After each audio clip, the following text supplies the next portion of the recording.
मुझे ऐसा ध्यान आता है कि जिसके दिमाग में जो बात होती है वही वो रखता है, और जिन संस्कारों से जो पला होता है वही बात रखता है। इनका जो पूरा इकोसिस्टम है, इनकी जो बात रही है वो समझ में ये आती है कि प्रतापगढ़ में दरियावत के आसपास के जंगल में कथित रूप से इनके लोग गए हैं, करीब 1000 बीघा ज़मीन पर फॉरेस्ट ख़त्म कर दिया और उस पर कब्जे किए।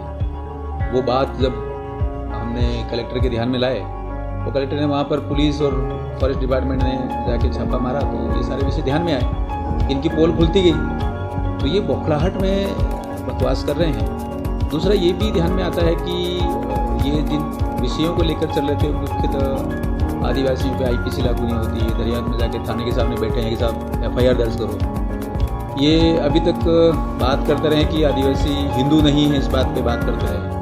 तो पार्लियामेंट में सरकार ने ये स्पष्ट कर दिया कि किस तरीके से विषय है, कानूनी विषय ये है कि आदिवासी हिंदू है, उस पर बोलना बंद कर दिया। तो भाई ये भी ध्यान में आता है कि ये सारा भीलों को स्पेशल आरक्षण को लेकर जो इनके गलत बयान थे, उस बयान से भी परे जाके इन्होंने समाज को बरगलाया है। ये भी ध्यान में आता है कि रांची का एक कैथोलिक चर्च है, उसने ये कहा कि आदिवासियों के लिए अलग धर्म कोड होना चाहिए, तो वो धर्म कोड को लेकर आगे बढ़ रहे हैं। तो ये पूरा ये इकोसिस्टम है जो नकारात्मक रूप से राजनीति करता रहा है, और आज भगवान बिरसा मुंडा जी का जल जंगल जमीन के लेकर समर्पित है जनजाति समाज, लेकिन इनके लोग जाके जंगल साफ कर रहे हैं। तो ये सारे विषय जब जनता के सामने आ गया तो ये बौखलाहट में ये सारे स्टेटमेंट दे रहे हैं।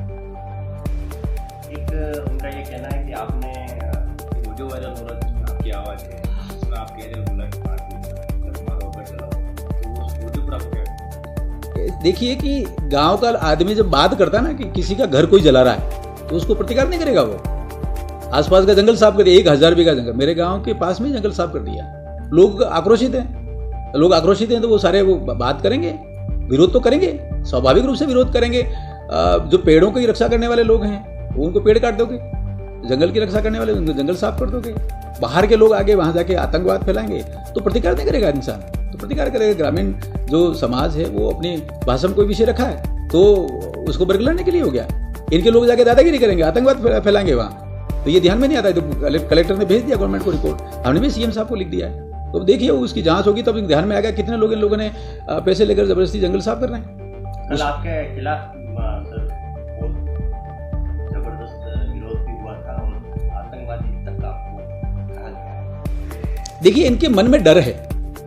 ये जिस तरीके से 1 अगस्त का जो सुप्रीम कोर्ट का निर्णय आया उसको लेकर इन्होंने जो नकारात्मक ढंग से टिप्पणी की है, उसके बाद पूरा क्षेत्र का युवा समझ गया है कि ये झूठे हैं, ये बाहरी जो लोग हैं उनका इकोसिस्टम को लेकर बात करते हैं, भीलों का हित नहीं चाहते हैं, भीलों के संवैधानिक हित नहीं चाहते हैं, यहाँ तक कि ये चर्च का एजेंडा आगे बढ़ाते हुए नजर आते हैं। तो ये तो बौखलाहट में ये बोल रहे हैं, बौखलाहट में बोलते रहे, तो इनका अपना बोलना है। इनकी जमीन खिसक गई है, इनकी जो पोल है वो खुल गई है, आईपीसी लागू नहीं होती ये विषय आया तो 7,500 युवाओं के खिलाफ FIR करवा दी इन्होंने, कागरी डुंगरी कान कर दिया, पत्थरबाज पैदा कर दिए। इनकी मीटिंग में से बाहर निकल के लोग माता बहनों की इज्जत खराब कर रहे हैं, कार के शीशे तोड़ दिए। अर्थनाम क्या हुआ, ये इसकी खुद की मीटिंग में से निकल के गए।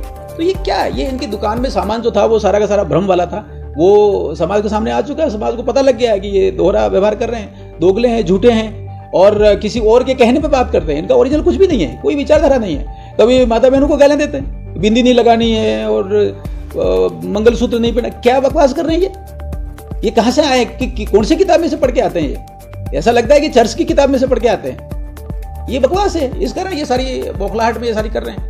2 दिन पूर्व दरियावत में कार्यक्रम हुआ था जिसमें पार्टी और भाजपा के कार्यकर्ता सामने आ गए, उसको लेकर कल भी जबरदस्त हंगामा सलूम्बर कलेक्ट्रेट के बाहर थावरचंद जो दरियावत से विधायक उन्होंने किया, इस पर क्या प्रतिक्रिया? थावरचंद जी तो वही है ना जो शिवसेना के उसमें जा रहे हैं, शायद चर्चा यही है। दूसरा ये कि ये लोग कहते हैं आईपीसी लागू नहीं होती और वो आईपीसी के लिए FIR दर्ज कराने के थाने के सामने जा रहे हैं। तीसरा ये कि वो माननीय विधायक साहब हैं, उनको जानकारी में ये आया कि उनको एक जो जिला स्तरीय खेलकूद प्रतियोगिता थी उनका समापन समारोह में ससम्मान बुलाया था, उद्घाटन सत्र में चले गए। वो उद्घाटन सत्र में जो कार्यक्रम हो रहा था उसमें दखल डाला, विघ्न डाला, दादागिरी की, लोगों को डराया धमकाया। और वो झंडारोहण हो रहा था, उसमें वहाँ के प्रधान साहिबा हैं और उनके साथ बदतमीजी की, वो झंडारोहण करने थी और वो सारे वहाँ थे। तो ये सारा का सारा जो है एक भ्रमजाल, इनके मन में डर है। ये जा रहे हैं कभी तो शिवसेना, कभी पता नहीं कहाँ जा रहे हैं। तो मुझे लगता है कि ये जो भ्रम है वो इनके खुद के दिमाग में से भी दूर हो गया है और ये खुद ही खाली हो गया, कोई विषय तो रहा नहीं है, इसलिए लोगों को भ्रमित कर रहे हैं, ध्यान भटकाने की कोशिश कर रहे हैं।